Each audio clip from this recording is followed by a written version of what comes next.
কর্ম এবং ফল। মানুষের স্বভাব হলো এটাই যে তিনি নিজের প্রত্যেক পরিশ্রমের প্রতিফল প্রার্থনা করেন। বেশিরভাগ সময় এই ফলাফলের চিন্তা করতে করতে, কল্পনা করতে করতে উনি কর্ম করতে থাকেন যে আমি এই কাজটা করলে এই ফল পাবো। সেই সব কল্পনা করতে থাকেন যা না তার হাতে আছে, না আছে অধিকার, আর না আছে নিয়ন্ত্রণ। উনি শুধু নিজের কর্ম করতে পারেন। উনি কি ফল পাবেন তা তার হাতে কখনোই নেই। তাই আপনিও শুধুমাত্র কর্ম করতে থাকুন, ফলের চিন্তা করবেন না। মনে রাখবেন, শিকড় এবং শাখা যেভাবে একে অপরের সাথে জড়িয়ে, সেইভাবেই একে অপরের সাথে জড়িয়ে কর্ম এবং ফল। যেরকম কর্ম আপনি করবেন সেরকম ফল আপনি অবশ্যই পাবেন। তাই এই ফলের আশায় কর্মের সময় কখনোই নষ্ট করবেন না, কারণ যে ব্যক্তি সময় নষ্ট করেন, সময় সেই ব্যক্তিকে অবশ্যই নষ্ট করে দেয়। কর্ম করুন নিঃস্বার্থভাবে, ফলের চিন্তা করবেন না, আর আমার সাথে ভালোবেসে বলুন রাধা রাধা। কর্ম এবং ফল। দেখতে গেলে এই সমস্ত ব্রহ্মাণ্ড এই দুইয়ের মাঝেই স্থির হয়ে আছে। মানুষজন কর্ম করেন ভালো ফল লাভের আশায়, আর ভালো ফল লাভের আশায় উনি এটাই ভুলে যান যে উনি যে কর্ম করছেন তা কি করছেন। আমি বলেছিলাম কর্ম করুন ফলের চিন্তা না করে, কিন্তু কি কর্ম করছেন সেই বিষয়ে ভাবাটাও অত্যন্ত আবশ্যক। নয়তো অনেক সময় আমরা এমন কর্ম করে ফেলি যা না চাইতেও বিষে পরিণত হয়, যা হয়েছে দুঃশাসনের সাথে, দুর্যোধনের সাথে, গুরু দ্রোণের সাথে। একজনের মানসিকতা উচিত ছিল না, একজনের বিবেক উচিত ছিল না, আরেকজন যে পক্ষ নির্বাচন করেছিলেন সেই পক্ষ উচিত ছিল না। আর যা কিছু ওনাদের সাথে হলো, আপনার, আমার, আমাদের সকলের সাথে তা হতে পারে। আমি বলেছিলাম কর্ম করুন, ফলের চিন্তা করবেন না, কিন্তু এই কর্মের বিষয়ে বিচার করে দেখাটাও ততটাই আবশ্যক।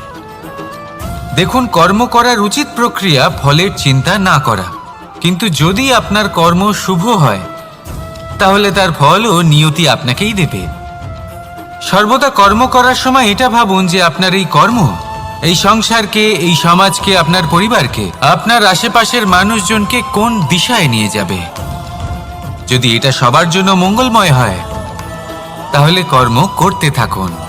আর হ্যাঁ, নিশ্চিত রূপে ফলের চিন্তা করবেন না। আসুন আমার সাথে ভালোবেসে বলুন রাধা রাধা। বটবৃক্ষের বীজ সর্ষের দানার থেকেও ছোট হয়, কিন্তু যখন তা নিজের রূপ ধারণ করে তখন তা বিশাল বৃক্ষের আকার ধারণ করে, যা সহস্র বছর ধরে বেঁচে থাকে, ছায়া প্রদান করে, পাখিদের আশ্রয় প্রদান করে, আর দেয় পথচারীদের বিশ্রাম করার স্থান। কেন? কারণ সেই ছোট বীজ তা মাটির ভেতরে গিয়ে নিজের খোলস ত্যাগ করে। অন্ধকারে থাকে সে, যতই আলো আসুক না কেন, যতই বর্ষা আসুক না কেন, সব সহ্য করে। আর তারপরে একটা চারা গাছ অঙ্কুরিত হয়, তারপর ধীর গতিতে একটা বিশাল বৃক্ষতে পরিণত হয়। দেখুন, জীবনে কঠিন সময় আসে, এই জন্য নয় যে আপনি হার মেনে নেবেন, এই জন্য আসে যাতে আপনি ভবিষ্যৎ নির্মাণের জন্য নিজেকে তৈরি করতে পারেন। যদি কঠিন সময়ে আপনি ওই বীজের মতো দৃঢ় হয়ে থাকতে পারেন, তাহলে আপনিও একদিন সেই বিশাল বৃক্ষের মতো নিজের অস্তিত্ব গড়ে তুলতে পারবেন, যা সহস্র বছর পর্যন্ত মনে রাখা হবে। আসুন আমার সাথে ভালোবেসে বলুন রাধা রাধা। এই ব্রহ্মাণ্ড কত বৃহৎ, তাই না? যার সম্মুখে এই পৃথিবীকেও একটা বিন্দুর মতো মনে হয়। আর এই পৃথিবীতে আমরা কে হই, আমাদের আকার কিরকম, আমাদের অস্তিত্বই বা কি? যখন আমরা এভাবে ভাবি তখন মনে হয় আমরা কিছুই নই। তা আমরা যখন কিছুই নই, তাহলে আমরা এত চিন্তা করি কেন? কি ভেবে ভয় পাই? কাকেই বা এত ভয় পাই? কে আমাদের মারতে পারে আর কেই বা আমাদের জন্ম দেবে? আত্মার আসলে না কখনো জন্ম হয় আর না কখনো মৃত্যু। আত্মা শুধুই শরীর বদল করে। আপনি, আমি, আমরা সকলে এই শরীর নয়, আমরা হলাম আত্মা, যা হলো পরম আত্মার পরম অঙ্গ। সেই জন্য মনে রাখবেন, বাইরের কোথাও দেখবেন না, নিজের অন্তরের গভীরে গিয়ে দেখুন, আত্মাকে উপলব্ধি করতে শিখুন। ক্লেশ, ভয়, চিন্তা, এই সব কিছুর থেকে নিজেকে দূরে রাখুন, তাহলেই উপলব্ধি করতে পারবেন পরমাত্মাকে। তাহলে আসুন আমার সাথে ভালোবেসে বলুন, রাধা রাধা। পরিবর্তন এই সংসারের শাশ্বত নিয়ম। কোনো রাজা নেই যিনি চিরকাল রাজা থাকেন, কোনো ধনী ব্যক্তি নেই যিনি চিরকাল ধনী থাকবেন। এই সংসারে সূর্যের স্থান নেওয়ার জন্য চন্দ্রিমার আগমন ঘটে। কোনো স্থান যাকে পতিত বলা হয়েছিল সেখানে মহল তৈরি হয়েছে। কোনো স্থান যাকে আজ মলিন বলা হয়েছে কাল সেখানে মন্দিরও স্থাপন হতে পারে। কোনো ঋতু চিরকালের জন্য থাকে না, কখনো সময় চিরকাল একরকম থাকে না। আজ যা আপনার কাছে রয়েছে কাল অন্য কারোর ছিল, আজ যে আপনার কাছে রয়েছে কাল তা অন্য কারোর কাছে চলে যাবে। আপনার সাথে কিছু থাকলে তা হলো আপনার কর্ম, কিন্তু সেই কর্মের পরিণামও আপনার নয়। আপনি শুধু কর্ম করুন, বাকি সবকিছুই পরিবর্তনশীল। কিন্তু সেই পরিবর্তনকে দেখে ভয় পাওয়ার প্রয়োজন নেই, তাকে স্বাগত জানান। যদি আপনি হাসি মুখে সেই পরিবর্তনকে স্বাগত জানান, তাহলে এই পরিবর্তনও হাসি মুখে আপনার সাথে থাকবে। আসুন আমার সাথে ভালোবেসে বলুন, রাধা রাধা। সময়, এই সময় আসলে কি? এই সময় একটা সরল রেখা তো কখনোই নয়। সময় হলো একটা চক্র, যেখানে এর আদি সেখানেই হলো এর অন্ত, আর যেখানে তা শেষ হয় সেখান থেকেই তার শুরু হয়। এই সময় একটা অত্যন্ত বিচিত্র চিন্তা, বিচিত্র ভাবনা, এ একটা বিচিত্র বস্তু যা কেউ বুঝতে পারেন না। এই সময়ের লীলা, এর কোনো প্রমাণ নেই, কোনো জ্ঞান নেই, কোনো পরিমাপ নেই। শুধু এটুকু আমরা জানতে পারি, যেখানে শেষ হবে সেখান থেকে একটা নতুন সূচনাও হবে। যা আজ আপনার কাছে আছে কাল অন্য কারোর কাছে যাবে, তারপরে তার কাছ থেকেও অন্য কারোর কাছে যাবে, তারপরে তার থেকেও ছিনিয়ে নেওয়া হবে। এই নিয়তির একজনের কাছ থেকে অন্যজনের কাছে আদান প্রদানের এই সময় হলো আপনার সময়। এই সময়ের সদ্ব্যবহার করুন, এই সময়কে বাঁচুন। আপনাকে শুধু এটাই সুনিশ্চিত করতে হবে যে আপনি কোন পক্ষে আছেন। আর সত্যি বলতে কি, আপনার জীবনের পরিণাম নির্ভর করে আপনার নির্বাচনের ওপর। আপনি কোন পক্ষ নির্বাচন করছেন। তাহলে মনে রাখবেন, জীবনে সেই পক্ষই নির্বাচন করবেন যা চয়ন করার পরে আপনি সুখ অনুভব করবেন, আপনি সন্তোষ লাভ করবেন, প্রসন্নতা লাভ করবেন। আর আমি এটাই সুনিশ্চিত করব যে এই পক্ষ যেন শান্তির পক্ষ হয়, এই পক্ষই যেন প্রেমের পক্ষ হয়। তাহলে চিন্তা করবেন না, আর আসুন আমার সাথে ভালোবেসে বলুন, রাধা রাধা। দৃষ্টি আর দৃষ্টিভঙ্গি, এই সমগ্র লীলা হলো এই দুইয়ের। বিচিত্র হতে পারে, কিন্তু এটাই সত্যি। এবার আপনাকে একটা উদাহরণ দিয়ে বোঝাই।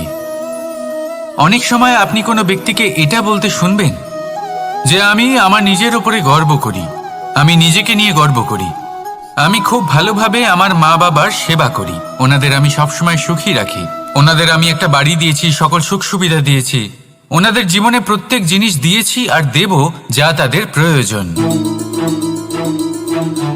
এবার আমাকে বলুন যে আপনি কে হন। আপনি হলেন সেই বীজ যা আপনার মাতা পিতা রোপণ করেছেন। আপনার মা বাবাই আপনাকে এই সংসারে জন্ম দিয়েছেন। এবার এই সব কথার কি তাৎপর্য? এই হলো সেই ব্যক্তির দৃষ্টিভঙ্গি। এবার দেখা যাক এই প্রকৃতি আমাদের কি শেখায়। কখনো কোনো গাছকে দেখবেন, যখন সেই গাছে ফল আসে, সে মালিকে এটা বলে না যে দেখো আমি তোমাকে ফল খেতে দিচ্ছি। সেই বৃক্ষ এটা বলে না যে দেখো আমি তোমায় আহার করতে দিচ্ছি, কারণ ও জানে যে এটা হলো সেই মালির পরিশ্রম, এটা হলো তারই কর্মের ফল, আর এটা তারই পাওয়া উচিত। সে বলে যে তোমার জিনিস তোমাকেই অর্পণ করলাম, এ আমার জিনিস নয়। ও জানে সেই মালির গুরুত্ব আসলে কি। এটা হলো তার দৃষ্টিভঙ্গি। সেই জন্য আপনি জীবনে কোন ব্যক্তির মধ্যে, কোন পশু পাখির মধ্যে, কোন প্রাণীর মধ্যে, কোন পরিস্থিতিতে, কোন আবেগের মুহূর্তে কি দেখতে পাচ্ছেন, সেটা আপনার দৃষ্টিভঙ্গির উপরে নির্ভর করছে। তাই নিজের মনে ধনাত্মক ভাব জাগ্রত করুন, শুভ চিন্তা নিয়ে আসুন। এই ভাবনাই সত্য হয়ে সামনে আসবে। এই দৃষ্টিভঙ্গি এমন হয়ে যাবে যে আপনার জীবনে সবকিছুই শুভ হবে। তাহলে আসুন আর আমার সাথে ভালোবেসে বলুন, রাধা রাধা। প্রতিশোধ অথবা কাউকে দুঃখ দেওয়ার ভাবনা, যদি এটা আপনার মনে থাকে তাহলে আপনি নিজের মনেই যন্ত্রণার একটা বিশাল বৃক্ষ রোপণ করছেন, এটা মনে রাখবেন। কারণ কাউকে দুঃখ দেবার এই ভাবনা, এটা হলো সেই বীজ যা আপনার মনেই পতিত হবে, আপনার মনেই অঙ্কুরিত হবে, আর আপনার মনেই একটা বিশাল বৃক্ষরূপে বেড়ে উঠবে। জীবন আপনার, কর্ম আপনার, কাউকে দুঃখ দেবার ভাবনা আপনার ছিল, এই বৃক্ষ হলো আপনার, তাই এর ফলও আপনিই পাবেন, যা গ্রহণও আপনাকেই করতে হবে। মনে রাখবেন, যে মানুষ এটা ভাবে যে আমি ওকে দুঃখ দেব, ওকে কষ্ট দিতে চাই আমি, সেই মানুষই দুঃখ আর কষ্ট পেয়ে থাকে। যদি সেই জায়গায় আপনি এটা ভাবেন যে আমি কাউকে সুখী করে তুলতে চাই, কাউকে সুখ প্রদান করতে চাই, তাহলে তারও বীজ আপনার মনেই রোপণ হবে, বৃক্ষে পরিণত হবে, যার ফলও আপনিই পাবেন। এখানে বিষয়টা হলো শুধু মানসিকতার চিন্তা, যা সত্য হয়ে আপনার সামনে আসে। তাহলে এই মানসিকতা শুভ করুন, সবার জন্য মঙ্গল কামনা করুন। অন্যের মনে আপনার জন্য ভালো চিন্তা থাকুক বা না থাকুক, আপনি সবার জন্য শুভ চিন্তা করে কর্ম করতে থাকুন, তাহলে আপনার সাথেও ভালোই হবে। তাহলে আসুন আর আমার সাথে ভালোবেসে বলুন, রাধা রাধা।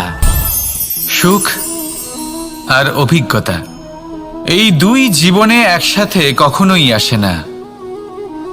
মনে রাখবেন, যেখানে সুখ থাকে সেখানে অভিজ্ঞতা থাকে না। আর যখন এই সুখ আমাদের জীবন থেকে দূরে চলে যায়, তখন আমাদের জীবনে আসে এই অভিজ্ঞতা। পরমাত্মা, প্রকৃতি, নিয়তি এই অভিজ্ঞতাকে আমাদের জীবনে পাঠান, যাতে আমরা একটা অত্যন্ত গুরুত্বপূর্ণ শিক্ষা, একটা জ্ঞান প্রাপ্ত করতে পারি। এই অভিজ্ঞতা আমাদের শেখায় যে অতীতে এমন কি হয়েছিল যা আমাদের করা উচিত হয়নি। আমাদের শেখায় ভবিষ্যতে এমন কি আছে যা আমাদের করা উচিত আর কি করা উচিত নয়। দেখতে গেলে এই অভিজ্ঞতা আমাদের সেই শিক্ষা দেয় যার জন্য আমরা সুখের দিকে উচিতভাবে অগ্রসর হতে পারি। সেই জন্য জীবনে যখনই দুঃখ আসবে, দুঃখের এই সময় আসবে, তখন হতাশ হবেন না। বোঝার চেষ্টা করুন এই পরিস্থিতি কেন এসেছে, কি শিক্ষা দিতে এসেছে। যদি আপনি সেই জ্ঞান লাভ করেন, সুখের পথে অগ্রসর হন, তাও উচিত রূপে, তাহলে এই অভিজ্ঞতার উদ্দেশ্য পূরণ হয়ে যায়। তাহলে আসুন আর আমার সাথে ভালোবেসে বলুন, রাধা রাধা। জীবনে শিখরে পৌঁছানোর জন্য মানুষের কি প্রয়োজন হয়ে থাকে? সিঁড়ির। কিন্তু তাও প্রত্যেক মানুষ, প্রত্যেক ব্যক্তি শিখরে পৌঁছতে পারেন না। এর কারণ কি? কারণ একটা হতে পারে যে মানুষ কল্পনা করতে থাকেন কিন্তু সিঁড়ি খুঁজে পান না। কিছু মানুষ খুঁজে নেন কিন্তু তা পেয়ে এতটাই প্রসন্ন হয়ে যান যে তারপর আর কোনো কর্মই করেন না। খুব সোজা ব্যাপার। অনেক মানুষ সিঁড়ি খুঁজে পান না, আর যদি পেয়েও যান তাও যতক্ষণ না তাতে চড়ছেন সেই শিখরে পৌঁছবেন কি করে? যতক্ষণ না আপনি পরিশ্রম করছেন, যতক্ষণ না সেই সিঁড়িতে আপনি চড়ছেন, যতক্ষণ না ক্লান্ত হচ্ছেন, আপনার পায়ে হাঁটুতে ব্যথা না হচ্ছে, ততক্ষণ এই শিখরে পৌঁছানোর সৌভাগ্য লাভ করতে পারবেন না। তাহলে কল্পনার সাথে কর্ম করুন, পরিকল্পনার সাথে পরিশ্রম করুন, সব কিছু পাবেন। আসুন আমার সাথে ভালোবেসে বলুন, রাধা রাধা। সমস্যা, কঠিন সময়, সংকট, বিপদ কার জীবনে নেই? প্রত্যেকের জীবনে আছে। কিন্তু আমাকে একটা কথা বলুন, যদি নৌকায় ঢেউকে ভয় পেতে শুরু করে তাহলে সাগর পার করবে কে? কখনো কোনো ছোট্ট পিঁপড়েকে দেখেছেন, যে আকারে হয়তো ছোট হতে পারে কিন্তু বড় শিক্ষা দিয়ে যায়? কিন্তু আমরা শিখি না। এবার দেখুন একটা পিঁপড়েকে, যে ভোজনের খোঁজে বাইরে বের হয়, একটা ছোট্ট দানা তুলে নেয়। ছোট দানা তোলে কারণ তার থেকে বেশি সে তুলতেই পারবে না। সে দানা নিয়ে চলতে শুরু করে, কোনো দেওয়ালে উঠে পড়ে, আবার পড়েও যায়। সেই দানা দূরে কোথাও একটা পড়ে যায়, তা আবার খোঁজে, তুলে নেয়, আবার চলতে থাকে। পড়ে যায় আবার ওঠে, পড়ে যায় আবার ওঠে, সেই দানাটা রেখে দেয়, আবার বেরিয়ে পড়ে ভোজনের খোঁজে। পরিশ্রম করতে থাকে কিন্তু হার মানে না। এই শিক্ষাই তো আমাদের প্রাপ্ত করতে হবে। নিরন্তর পরিশ্রম আর নির্ভীক হয়ে কর্ম করে যেতে হবে। এটাই হলো সাফল্যের মাধ্যম, এটাই হলো জয়ের মন্ত্র, অচ্যুত অজয় অস্ত্র। তাহলে আসুন আর আমার সাথে ভালোবেসে বলুন, রাধা রাধা। আমরা সকলে চাই আমাদের জীবনে সাফল্য আসুক। আমরা চাই যে এই সংসারে আমাদের খ্যাতি ছড়িয়ে পড়ুক। আমরা চাই যেন আমরা আলোচিত হই। কিন্তু শুধু চাইলেই কি যায় আসে? যদি এই সংসারে আলোচিত হতে হয় তাহলে পরিচিত হতে হবে পরিশ্রমের দ্বারা। যতক্ষণ না আপনারা পরিশ্রমের সাথে পরিচিত হবেন, সাফল্যের সাথে পরিচিত হবেন না। সংঘর্ষ করতে হবে প্রতিদিন, প্রতি বছর। জীবনের সব পরিস্থিতিতেই হয়তো নতুন নতুন বাধা আসবে, নতুন নতুন বিঘ্ন ঘটবে। কিন্তু এটা আবশ্যক নয় যে সমস্ত বিঘ্ন বিনাশের জন্য আসবে। কিছু বিঘ্ন আপনার পথ প্রশস্ত করার জন্য আসবে, আপনার পথ পরিষ্কার করার জন্য আসবে। যদি আপনাকে উদাহরণ দিই, যখন বন্যা আসে, বাড়ি ঘর ভেসে যায়, তখন আমরা হতাশ হয়ে পড়ি, আমরা দুঃখী হয়ে পড়ি। কিন্তু সেই বন্যাই আমাদের সেই ধরিত্রীকে এত উর্বর করে তোলে যে সেই উর্বর অংশ কাজে লাগিয়ে আমরা সেরকম আরো 10টা বাড়ি বানাতে পারি। তাহলে ধন্যাত্মক থাকুন আর যে কোনো সংঘর্ষের জন্য প্রস্তুত থাকুন। জীবনে অনেক দূর যেতে পারবেন। তাহলে আসুন আমার সাথে ভালোবেসে বলুন, রাধা রাধা। জীবনে কখনো কখনো আমরা সেই পরিস্থিতিতে ফেসে যাই যখন আমাদের মনে হয় যে আমাদের নতুন কিছু একটা করতে হবে, কিন্তু আমরা করতে পারি না। কারণ কোথাও না কোথাও আমরা রীতির দ্বারা আবদ্ধ, আর আমরা সেই রীতি ভাঙতে চাই না। কেবল একটাই প্রশ্ন আসে মনে, আশেপাশের মানুষ কি বলবে, আশেপাশের মানুষ কি ভাববে? আপনাকে একটা প্রশ্ন করি, কারা এই মানুষজন? আপনার জন্মের সময় এই মানুষজন কোথায় ছিলেন? যখন আপনি কোনো সমস্যায় পড়েন তখন এই মানুষজন কোথায় থাকেন? এগিয়ে এসে কি আপনাকে সাহায্য করেন, নাকি সেই সমস্যার সমাধান আপনি নিজেই করেন? এইসব মানুষজনের চিন্তা ত্যাগ করুন যদি আপনি জীবনে বাঁচতে চান। ভেবে দেখুন জীবনে কি কি শুভ আছে আর কি কি শুভ করতে পারেন। যদি তা স্রোতের বিপরীতে হয় তাহলে সংঘর্ষ করুন, কিন্তু এইসব মানুষজনের কথা ভাববেন না। ভেবে দেখুন জীবনে আপনি কি কি শুভ কাজ করতে পারেন। এটা ভাবুন যে আপনি কখনো এমন কোনো কাজ করে ফেলেননি তো যার জন্য কারো হৃদয় আহত হয়েছে। শুভর দিকে নিজের চিন্তা কেন্দ্রীভূত করুন, আপনার জীবনে সব কিছু শুভই হবে। তাহলে আসুন আমার সাথে ভালোবেসে বলুন, রাধা রাধা। আজকাল আপনি দেখে থাকবেন যে মা বাবা শুধুমাত্র সন্তানকে ভালোবাসেন তা নয়, তাদের মোহেও জড়িয়ে পড়েন। বিদ্যালয় যখন পাঠান তখন সমস্ত সুযোগ সুবিধা দিয়েই পাঠান। চেষ্টা করেন যে সবসময় যেন সন্তান তাদের চোখের সামনেই থাকে। কিন্তু ভুলে যান এক অত্যন্ত গুরুত্বপূর্ণ কথা, যে সন্তানকে এক নতুন দৃষ্টিভঙ্গি দেওয়াই হলো ওনাদের কর্তব্য। সেই জন্য পুরাতনকালে শিষ্যদের গুরুকুলে পাঠানো হতো, বাড়ির থেকে দূরে। কারণ বাড়ি ছেড়ে যাওয়া এক সন্তানের জন্য, এক শিষ্যের জন্য অত্যন্ত শুভ লক্ষণ হয়। যখন সে বাড়ির থেকে দূরে, গৃহস্থের থেকে দূরে থাকবে, তখন এই সংসারকে সে এক নতুন দৃষ্টিভঙ্গি দিয়ে দেখবে, পরখ করবে, বুঝতে পারবে, আর সবকিছু নিজে থেকেই শিখে যাবে কখন আক্রমণ করতে হয়, কখন পিছু হটতে হয়, কিভাবে এই সংসারের সম্মুখীন হতে হয়। আর এটা আপনার দৃষ্টি ওকে শেখাতে পারবে না। ও ওর অভিজ্ঞতা ওকে শেখাতে পারবে। তাই মনে রাখবেন, যদি আপনি চান যে আপনার সন্তানের বিকাশ হোক, তাহলে অনেক সময় ওকে নিজের থেকে দূরে নিয়ে যেতে হয়। যদি মোহে আবদ্ধ থাকেন তাহলে ওর বিকাশ কখনোই হবে না। তাহলে আসুন আমার সাথে ভালোবেসে বলুন, রাধা রাধা। কখনো কখনো মানুষ মনে করেন যে সে নিজেই সব থেকে বেশি শক্তিশালী, তিনি হলেন জ্ঞানী। দেখুন, এটা ভালো ব্যাপার যে আপনার মধ্যে শক্তি আছে, জ্ঞান আছে, আর এটা শুধু আপনার জন্য নয়, এই সমস্ত সমাজের জন্য, দেশের জন্য, সমগ্র পৃথিবীর জন্য অত্যন্ত আবশ্যক। কিন্তু এই কথাটাও বোঝা অত্যন্ত আবশ্যক যে এই জ্ঞান যেন কখনো অহংকার না হয়ে ওঠে। যখন মানুষের মধ্যে জ্ঞান থাকে তখন সে রাম হয়ে ওঠে। রাম, যিনি সমুদ্রের বুকে সেতু বানিয়েছিলেন, বানর সেনার দ্বারা রাক্ষস রাজকে পরাজিত করেছিলেন, আর চিরকালের জন্য সবার কাছে আদর্শ হয়ে উঠেছিলেন। আর যদি মানুষের মনে অহংকার জন্মায় তাহলে সে রাবণ হয়ে ওঠে।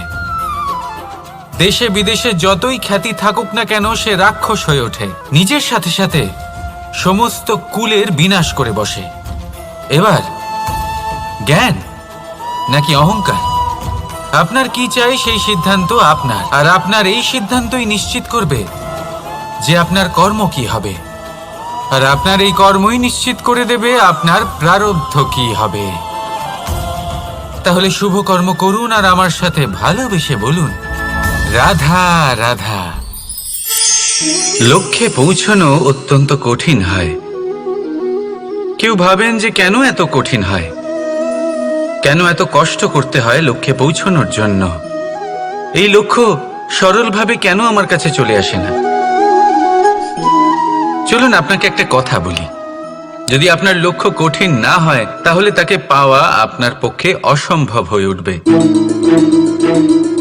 লক্ষ্যে পৌঁছানোর এই রাস্তায় আপনি যে কড়া রোদের সম্মুখীন হন, যার থেকে আপনি দূরে পালাতে চান, সেই রোদ আপনাকে প্রেরণা যোগায় যে আপনি এগোতে থাকুন।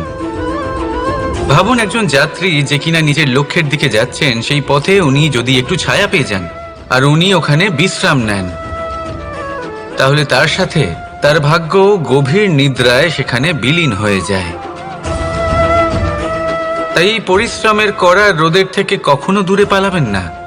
জীবনে শুধু সামনে এগোতে থাকুন দৃঢ়তার সাথে।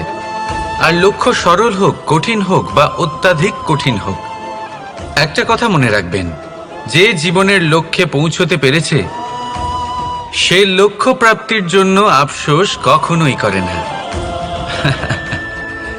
রাধা রাধা।